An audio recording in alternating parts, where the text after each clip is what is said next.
Dishonored 2 is a mystical, supernatural assassin game where you must take advantage of the supernatural abilities that you have to take down your targets. Hello and welcome, I am HenryPlays and this is my review of Dishonored 2. This video is part of a series called Games Pass Reviews where I find new games on the Xbox or PC Games Pass and review them to see if it's a game that suits you. I promise to help you find your new favourite game on the Games Pass. I upload every Tuesday and Thursday, so don't forget to subscribe so that you can find your new favourite game. On the screen right now are the timestamps for the different sections of the video. We start off with the description of the game before going into my review and ending with a final conclusion. Thank you all for watching and on with the video. As I said, Dishonored 2 is a mystical supernatural assassin game where you must take advantage of the supernatural abilities that you have to take down your targets. I'm going to start off by saying anyone who has played and enjoyed the original Dishonored should install this game straight away to see what you think. Dishonored 2 is set 15 years after the events of the Dunwall rat plague and it carries on from Dishonored 1 as if you've completed the low chaos ending. Don't worry, I'm not going to spoil the ending of Dishonored, but I also highly recommend going back and playing that game if you like this one. Anyway, at the beginning of Dishonored 2, you find out that Emily Caldwin is now the Empress of Dunwall, however quickly gets interrupted by her long-lost auntie, who decides to challenge the throne and take Emily's place. You are given a choice to play as either Emily or her father Corvo, and each individual has their own special powers. You are also given the choice to play completely powerless, meaning you have no supernatural abilities and you'll just be playing normally. But personally, the only real appeal that I see in that is the bragging rights, as the supernatural abilities are really kind of the main selling point of this game. If you choose to play as Emily, your royal protector and father Corvo Atano is taken by your auntie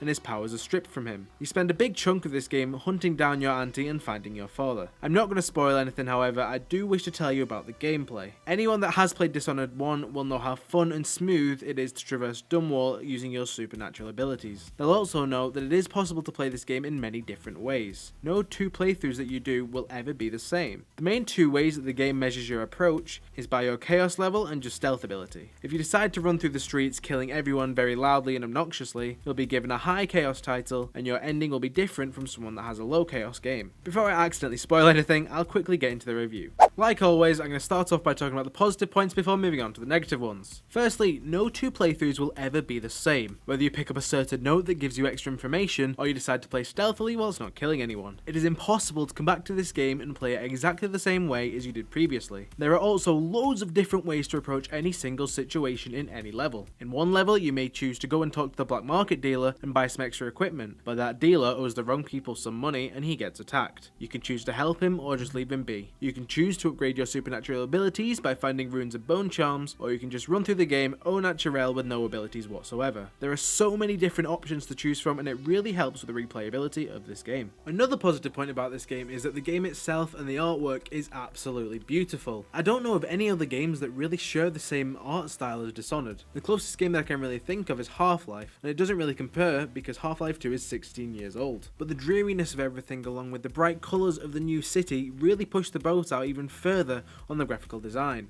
The game really is beautiful, even all of the interiors are perfect for the entire game's setting. But now we're going to move on to my negative point. Sadly, when I originally played this game, there was nothing really that gripped me to carry on playing. Yes, the story is interesting, but if I leave the game for a couple of days, I'll probably have completely forgotten about it and the story. And when I do remember that the game exists, nothing's really pulling me back to play it again. I'm not saying that it's a bad game because it is really far from. I spent my own money on this game at the time of release, and I really don't regret it at all. It's an absolutely fantastic game, it can just get a bit boring. Overall, Dishonored 2 is a great addition to the Dishonored series and it plays just as well as the first one did. It's an absolutely fantastic game that will be replayed for years to come. Anybody looking for a solo story game to play, this is definitely the one for you. I hope the story grips you more than it did me. It's also a beautiful game and the gameplay itself will grip you if the story does not. Well, that about wraps it up. Thank you all very much for watching. If you have enjoyed the video, please like and subscribe so that you do not miss any future related videos. Check out my other social medias down in the description